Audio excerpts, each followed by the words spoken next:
You are walking down the sidewalk. The person in front of you is moving at half your speed. Suddenly, your chest tightens. Your jaw clenches. You feel an intense surge of rage. Society calls you impatient. You probably call yourself a horrible person. But neuroscience calls it conditioned cortisol release. It is a biological stress response triggered by what clinicians call understimulation agony. Your fast-processing brain is being forced into low-stimulation, low-control waiting. And your nervous system is screaming that this pace does not fit your operating system. Today, I'm going to show you exactly what this glitch is costing you, and the hidden high-performance advantage it actually proves you possess.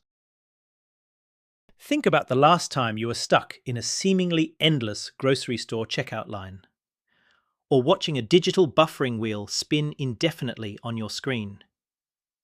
You do not just feel a mild, polite annoyance. You feel a profound, vibrating tension in your arms. You feel a desperate, almost claustrophobic need to escape the physical space you are standing in. The world around you seems to be moving through thick molasses. You look at the people around you, calmly looking at their phones or staring off into space, and you wonder why you are the only one whose blood feels like it is practically boiling.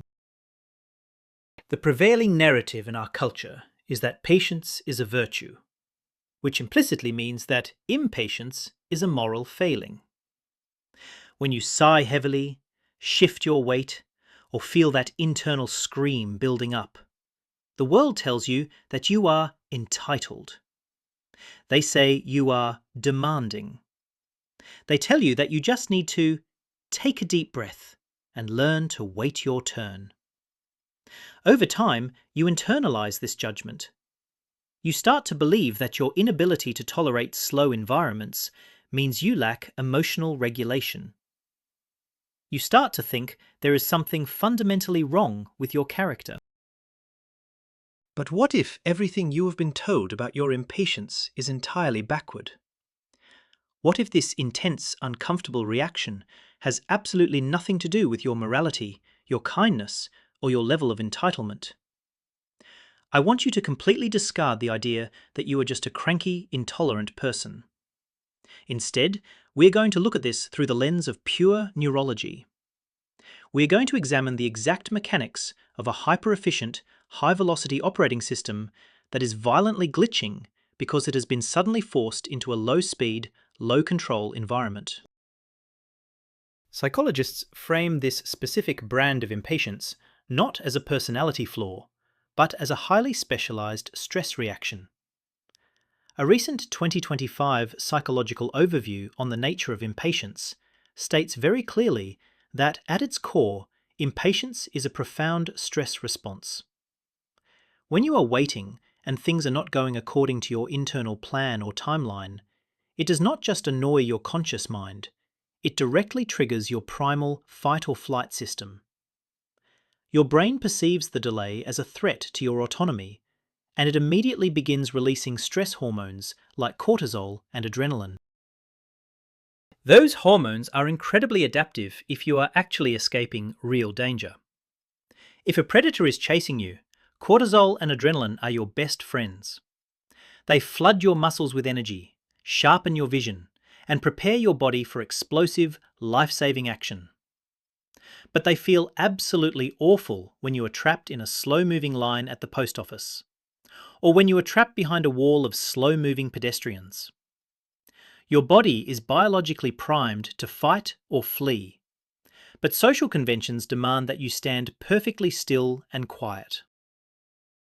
Psychology Today summaries on this phenomenon note that waiting in slow queues, staring at buffering videos, or even listening to slow talkers evokes such intense impatience because of a distinct collision in your brain. Your intense eagerness to reach closure is colliding at high speed with the cold, hard fact that you cannot affect the pace of the situation. You have a massive reservoir of goal-striving energy, but you are stripped of your agency. When you cannot control the outcome, that productive energy ferments.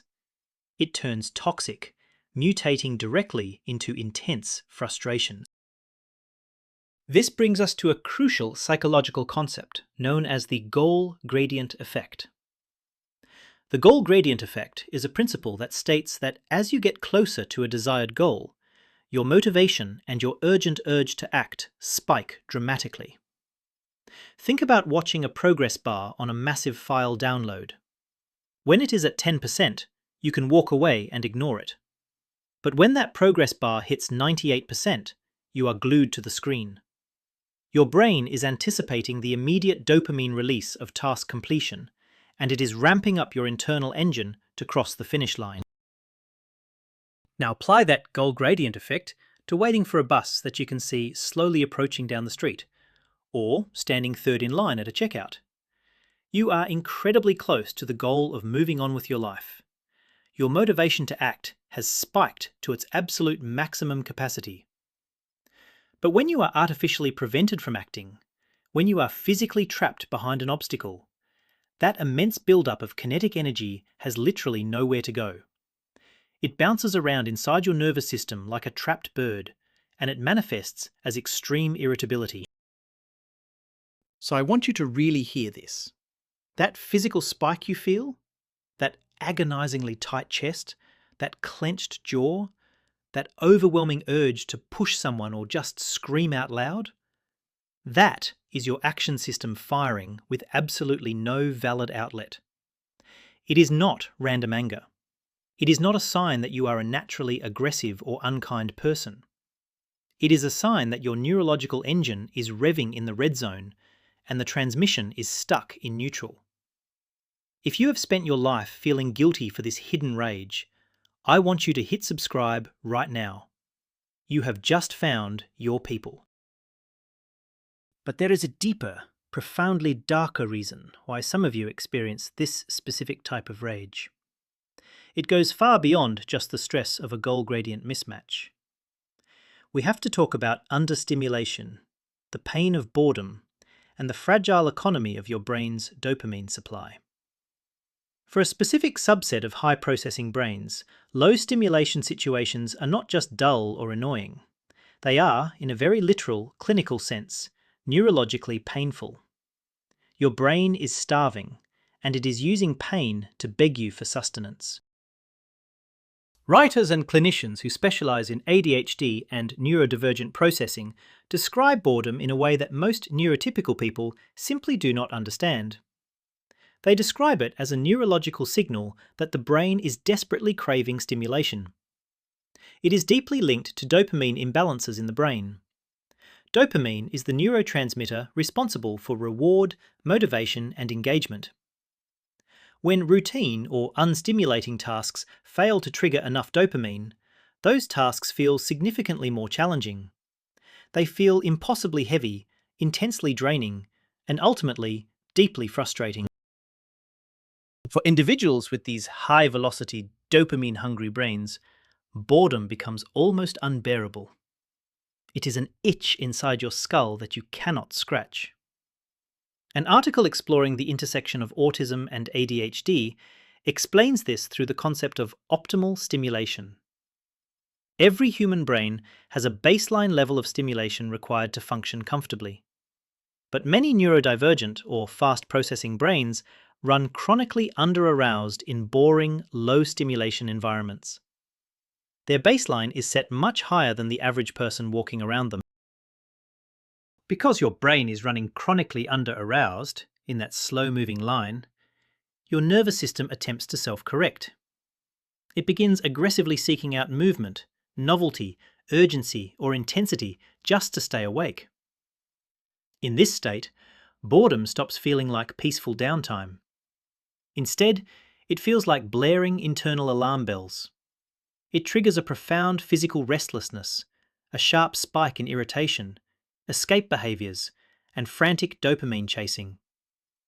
You pull out your phone, you shift your weight, you bite your lip, all in a desperate bid to feed your starving brain. A comprehensive guide on understimulated ADHD brains points out a fascinating and validating truth. It notes that severe understimulation frequently leads not only to the feeling of boredom, but directly to frustration, intense anger, sharp irritation, and genuine physical discomfort. When you put all of these factors together, you get what we can accurately call hypo-stimulation agony. It is a perfectly predictable biological equation. High internal processing speed minus external stimulation equals intense, agonizing neurological distress. Let us break down the exact anatomy of your personal hypo-stimulation agony. First, we have to look at your internal pace. Your thought speed, your pattern recognition, and your predictive processing are likely running at a highly accelerated rate. You are constantly analyzing your environment, predicting what will happen next, and solving micro-problems in your head. You are a high-performance sports car, built to handle sharp turns and high speeds with effortless precision. Your engine is loud, fast, and constantly hungry for the open road. Second, we introduce the obstacle. You are forced to stand perfectly still behind someone who is meandering aimlessly, or you are forced to stare blankly at a frozen computer screen. This sudden halt entirely deprives you of adequate sensory input. It strips you of your agency and your control. Because your brain is no longer receiving the complex, rapid-fire data it relies on to stay engaged, your already low baseline levels of dopamine begin to plummet even further. You are suddenly running on empty, stranded in the middle of a desert of understimulation. Third, we look at the manifestation. That severe understimulation is experienced by your body as a restless, deeply uncomfortable physical stress. But your conscious mind needs a logical reason for why you feel so terrible. It looks around for a target, and it finds the slow walker. It finds the buffering icon. It finds the inefficient cashier. Your mind immediately labels your internal stress as righteous anger at the external inefficiency blocking your path. You project your neurological discomfort onto the environment around you. The world wants you to fix this by simply meditating or learning to be more patient. But I am going to tell you to double down on understanding your own wiring. It is absolutely critical to realize that it is not that you love anger. You are not a hostile person looking for a fight in the grocery store aisle. It is simply that your highly active brain profoundly hates idle time without stimulation or agency. You are starving for input, and your brain is throwing a tantrum because it has been locked in a sensory deprivation tank against its will. Let us pivot and look at how this impacts your actual experience of reality. Because this is not just about feeling restless, it is about how your brain literally bends the fabric of time. Research into time perception among high-processing and neurodivergent adults reveals exactly why waiting feels significantly longer and infinitely more intense for some people than it does for others. You are not just being dramatic when you say that 5 minutes felt like an eternity. Your brain is objectively measuring time differently than the people standing next to you. A comprehensive 2021 review by the National Institutes of Health argues a revolutionary point. It states that differences in time perception are actually a central, defining symptom of adults with ADHD and similar neurodivergent profiles. People with these profiles do not just dislike waiting, they fundamentally struggle with prospective timing. They frequently misjudge durations, and they experience the passage of time as something vastly more elastic, unpredictable, and physically uncomfortable than their neurotypical peers. Time itself is a source of friction. In a fascinating 2025 psychiatric article exploring the concept of waiting mode, researchers noted that fast-processing brains show distinctly altered low-frequency oscillations during periods of forced waiting. They also observed significant differences in the frontostriatal reward networks. This is hard empirical evidence. When you are forced to wait, your brainwaves literally change. The electrical activity in your reward centers is fundamentally altered, making the subjective experience of waiting feel vastly more intense, heavily magnified, and completely overwhelming. The same psychiatric literature describes a phenomenon known as time agnosia. For someone experiencing time agnosia, the internal clock is essentially blind. 2 minutes of standing in a slow-moving line can genuinely, neurologically, feel like 2 hours of agonizing delay. Because your brain cannot accurately gauge how long the discomfort will last, the emotional impact of the waiting period is massively amplified. It feels infinite. It feels like you will be trapped in this low-stimulation purgatory forever, with no hope of escape or resolution. This temporal blindness leads to severe physical symptoms. When you are stuck in unexpected delays and your brain is suffering from time agnosia, your body reacts as if it is under physical assault. The literature notes that symptoms can include deep muscle tension, a rapidly racing heart, sudden sweating, and even shortness of breath. You might look perfectly calm on the outside, standing quietly in the queue, but on the inside, your autonomic nervous system is fighting a violent, invisible war against the passage of time. Resources dedicated to neurodivergent waiting experiences highlight that this restless impatience is entirely typical. They describe it as an exhausting roller coaster of emotions. When you are anticipating something, especially something that is entirely out of your personal control, your initial excitement or goal-oriented drive very quickly sours. It rapidly shifts from eager anticipation to bitter disappointment and sharp annoyance. Your brain becomes, in clinical terms, incredibly cranky. It is a toddler that has been promised a toy but forced to sit still. So, imagine the physical reality of this mismatch.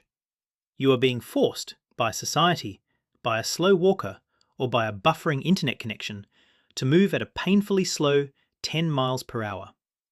But your internal engine, your baseline cognitive resting state, is idling at 100 miles per hour. The sheer friction generated by that massive speed differential is immense. Your nervous system experiences this friction as prolonged, inescapable discomfort. And the most accessible emotional label that your brain can slap onto that intense discomfort is pure, unadulterated rage. This is where we need to address the modern world. Because even if you were born with a relatively patient baseline, the environment you live in today is actively conspiring to destroy it. We have to examine the concept of modern overstimulation and what researchers are now calling your dopamine debt. Chronic exposure to incredibly rapid, highly stimulating digital environments has fundamentally altered your neurochemistry. Every notification, every fast-paced media feed, and every moment of complex multitasking has sensitized you to even the slightest slowdowns. A compelling 2026 article analyzing the concept of dopamine debt explains exactly how this sensitization works. It details how constant, high-stimulus activities like endlessly scrolling rapid feeds, playing fast-paced video games, and chronic digital multitasking relentlessly push your brain's delicate reward system toward a state of severe overstimulation. You are flooding your brain with cheap, fast dopamine on a nearly continuous loop, demanding that your neuroreceptors process more data at higher speeds than at any point in human history. But your brain is an incredibly adaptive organ, and it fiercely protects its own equilibrium. When it is constantly bombarded by this unnatural level of high stimulation, the brain compensates. The article beautifully describes this as the brain putting a heavy thumb on the pain side of the scale. It artificially lowers your sensitivity to dopamine in order to protect itself from being burned out by the constant flood. The tragic result is that you are left in a chronic state of being heavily overstimulated, yet profoundly and persistently undersatisfied. We also need to explore the neurological concept of sensory gating. Sensory gating is your brain's ability to filter out redundant or irrelevant stimuli in your environment. In a high-speed mind, This gate is often blown wide open. When you are waiting in line, you are not just waiting. You are simultaneously hearing the fluorescent lights buzz, analysing the posture of the person in front of you, and mapping the inefficiency of the entire room. Your brain is aggressively gathering massive amounts of data because the primary task is understimulating. This open sensory gate rapidly accelerates your cognitive exhaustion. Because your brain refuses to just idle quietly, it fills the void with hyper-observation. It turns the boring wait into a highly taxing, multi-sensory processing marathon. You feel immense rage, not just because you are delayed, but because your brain is actively draining its battery, analysing a completely useless environment. You are trapped in a low-value situation, yet your brain is spending premium cognitive energy just to cope with the agonising lack of forward momentum. Then there is the massive illusion of multitasking. Many fast-processing individuals use multitasking as a desperate coping mechanism for understimulation. You listen to a podcast while answering emails and eating lunch. You have conditioned your dopamine receptors to expect a constant, three-dimensional stream of dense information. You have essentially trained your brain to require a highly complex, chaotic symphony of data just to feel a baseline sense of normalcy and calm. Silence and stillness now feel like a terrifying, unnatural vacuum. When that complex symphony is suddenly muted, when you are stripped of your devices and forced to simply stand in a physical line, the silence is deafening. Your brain panics. It searches frantically for the missing streams of data. It interprets the sudden absence of multitasking stimulation as a critical system failure. This panic response floods your body with adrenaline. You are standing perfectly still, but neurologically, you are experiencing the exact same chemical cascade as someone who just realized they stepped out of an airplane without a parachute. If your baseline environment is high speed, saturated with information, and constantly demanding your attention, then normal human speeds suddenly feel like a punishment. Slow walkers, tedious bureaucratic forms, and mundane grocery queues feel even more intolerable than they did a decade ago. Your neurological system is now thoroughly accustomed to a vastly higher dopamine frame rate. Life feels like a video game lagging due to a terrible internet connection. The delays do not just slow you down, they vividly highlight the painful contrast between your internal speed and external reality. The world wants to tell you that this irritation is a sign that modern technology has ruined you. They want you to do a digital detox and learn to love staring at the wall. But I am going to tell you to stop shaming yourself for adapting to the environment you live in. Your brain did exactly what it was supposed to do. It optimized itself for the high-velocity data stream it was submerged in. The rage you feel in the grocery line is not a moral failure. It is simply the painful friction of switching from a high-speed digital highway to a dirt road of analog reality. Let us talk about how this invisible rage shows up in your relationships. Because this is where the guilt really starts to take a toll. Think about the last time you snapped at your partner because they were telling a story with too many unnecessary details. Or the time you aggressively took over a simple household task because watching someone else do it slowly was causing you physical pain. You probably walked away from those interactions feeling like a monster. You felt deeply ashamed of your inability to just be patient with the people you love. In those moments, your partner thinks you are angry at them. They think you are judging their intelligence or their capability. But you and I both know that is not the truth. You are not judging them, you are drowning in a sea of understimulation. Your brain is desperately trying to accelerate the narrative to reach the dopamine hit of the conclusion.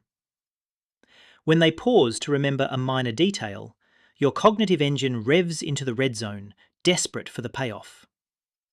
You are fighting a war against your own neurochemistry, and your loved ones are caught in the crossfire. The exhaustion of carrying this secret burden is immense. You spend enormous amounts of daily energy masking your internal impatience. You force polite smiles, while inside you are mentally screaming. You actively suppress the urge to finish people's sentences for them.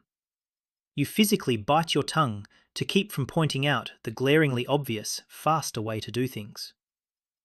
This constant, heavy masking drains your cognitive reserves, leaving you depleted, irritable, and completely burned out by the end of a seemingly normal, uneventful day. You must also recognize how this constant masking and internal friction dramatically accelerates your risk of burnout. When every mundane delay requires massive amounts of executive function just to remain polite and composed, your daily cognitive budget is completely destroyed by noon.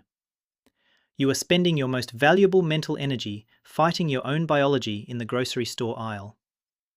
By the time you sit down to do deep, meaningful work or connect with your family, the tank is completely empty.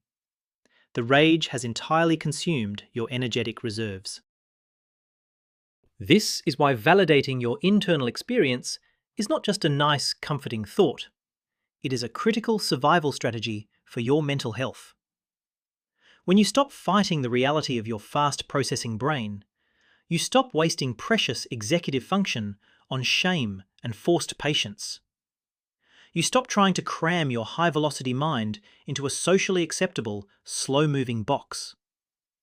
Acknowledging your understimulation agony is the absolute first step in reclaiming the massive amounts of mental energy you have been losing to silent, internalized frustration. But here is the most important pivot of this entire discussion. We have diagnosed the pain. We have validated the absolute neurological reality of your hidden rage. Now it is time to reveal the hidden high-performance advantage that this exact same trait proves you possess. Because the very same psychological pieces that point out the misery of impatience also point out a massive, undeniable upside. People who literally cannot stand a slow pace often possess a highly lucrative, fiercely competitive cognitive superpower. Personality psychology literature has extensively studied individuals who experience high friction in slow environments. They found that these individuals instinctively approach almost all tasks through a relentless lens of efficiency. You do not just walk into a room, you instantly analyze the flow of traffic. You do not just use a software program, you immediately spot the redundant clicks and the glaring bottlenecks. Your brain is a highly tuned efficiency radar, constantly scanning the horizon for a better, faster, and much more streamlined path. This is not something you have to force yourself to do. You naturally possess a powerful, driving need for closure and profound system optimization. You have an overwhelming desire to get things done, to resolve open loops, and to get tasks off your mind as quickly and efficiently as possible. While other people are perfectly content to tolerate inefficient processes and wasted time, your nervous system absolutely refuses to accept them. Your impatience is the very fuel that drives your demand for optimization. In the context of standing in line at the post office, this drive for closure is a painful curse. But in the context of your career, your creative pursuits, and your problem-solving abilities, it is an unparalleled, massive advantage. You possess an innate ability to notice massive waste and operational friction that everyone else simply accepts as normal. Because your brain physically rejects inefficiency, you are naturally gifted at process improvement, critical user experience critique, and high-level operational design. Think about how you operate in a crisis, or when faced with a complex logistical challenge at work.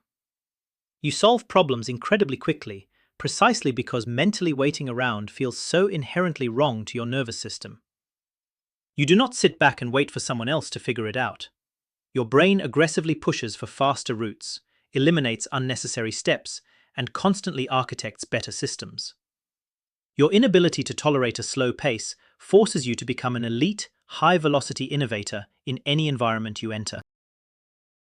The exact same high-velocity internal engine that intensely hates being trapped in a slow-moving line can become a remarkably powerful efficiency optimizer, but only when it is intentionally pointed at tasks and systems that you actually have the power to change.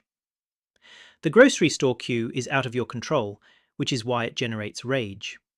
But your workflow, your business operations, and your creative strategies are within your control. When you aim that impatient energy at a solvable problem, you become an unstoppable force of optimization. I want you to start looking at your frustration as a highly calibrated diagnostic tool. When you feel that familiar tightening in your chest and that sudden urge to take over a slow process, do not immediately shame yourself. Instead, recognize that your brain has just successfully identified a critical system failure. Your internal alarm is sounding because a process is broken, redundant, or tragically inefficient. You are not a bad person for noticing the flaw. You are simply the only person in the room wired to feel the true cost of that friction. Many of the world's most successful system architects, elite software engineers, and transformative business leaders are driven by this exact same understimulation agony. They did not build faster microchips or streamline global supply chains because they were incredibly patient people. They built them because they were profoundly, painfully impatient. They were entirely unwilling to tolerate the agonizing friction of the status quo. They weaponized their deep hatred of waiting, turning their neurological discomfort into billions of dollars of optimized value. This is the ultimate reframe. Your discomfort in a slow world is merely a side effect of a brain that is flawlessly tuned for speed, rapid closure, and high-level optimization. You are operating a piece of advanced machinery in a world that is often still moving at the speed of a horse and buggy. The problem is not your engine. The problem is the traffic jam you are currently stuck in. Once you realize this, you can stop wasting your valuable energy feeling guilty for your hidden rage and start using that energy to redesign your reality. Let us look at how you can practically apply this reframe to your daily life. When you are trapped in a scenario where you have absolutely zero agency, like sitting in standstill traffic, you have to consciously trick your nervous system. You cannot just tell yourself to calm down, your brain will reject that command. Instead, you must give your high-velocity engine a complex problem to chew on. You have to manufacture an internal environment of high stimulation to counteract the external environment of low stimulation. Listen to deeply complex, highly analytical audiobooks or intricate podcasts at 1.5 speed. Force your brain to mentally redesign the traffic flow of the intersection causing the backup. Engage your predictive processing by intensely analyzing the behavior patterns of the drivers around you. You are not trying to distract yourself. You are intentionally feeding the beast. You are providing your starving dopamine receptors with the high-density cognitive calories they require to stop sounding the internal alarm bells of rage. When it comes to your relationships, this neurological reframe is nothing short of life-saving. You finally have the language to explain your reactions without taking on the role of the villain. You can tell your partner, "I am not angry with you. My brain is just experiencing understimulation agony because I process information at a different speed." This completely removes the sting of moral judgment. It shifts the conversation from a fight about your terrible attitude to a deeply clinical, objective understanding of your unique neurological needs. By openly acknowledging your high-velocity baseline, you give the people around you permission to stop taking your physical impatience personally. They can finally understand that your heavy sighs and restless pacing are not passive-aggressive attacks directed at their character. They are simply the exhaust fumes of a massive cognitive engine that is forced to idle for too long.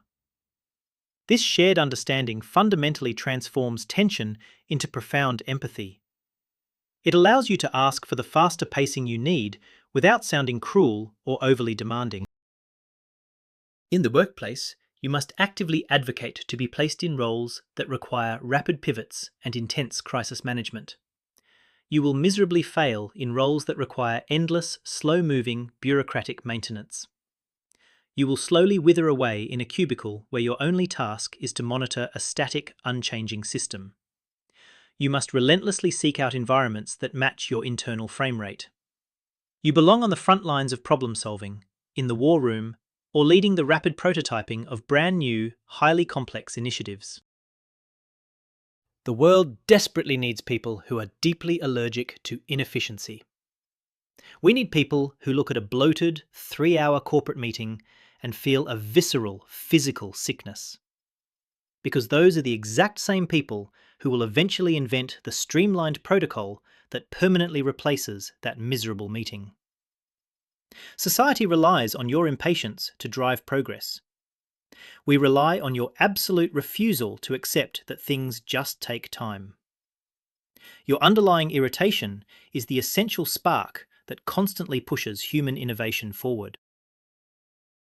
I want you to take a deep breath and finally let go of the decades of guilt you have been carrying around.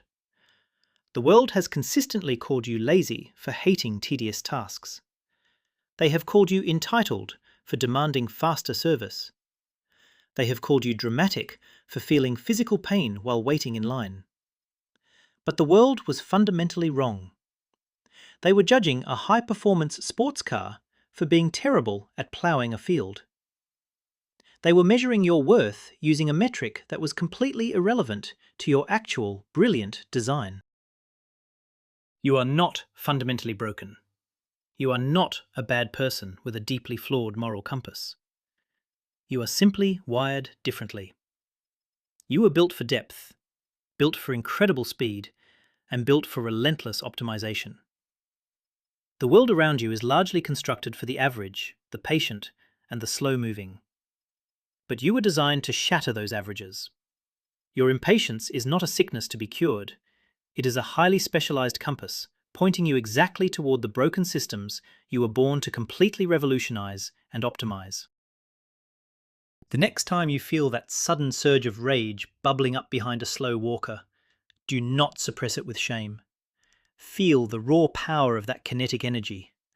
Recognize it for exactly what it is, the pure, unadulterated horsepower of a brilliantly fast mind. Smile to yourself, knowing that your brain is functioning flawlessly. And then, channel that massive energy into building a life, a career, and a reality that finally matches your extraordinary speed. You are part of a hidden tribe of innovators, and we need your engine running at full capacity. If this deep dive into the true nature of your hidden rage resonated with you, if it finally put into words the invisible friction you have felt your entire life, then do not just scroll away. Hit the subscribe button. Join our growing community of high-velocity thinkers, system architects, and beautifully neurodivergent minds. We are constantly exploring the profound psychological truths behind the quirks the world tells you to hide. Keep discovering more about your entirely unique wiring, and I will see you in the next deep dive.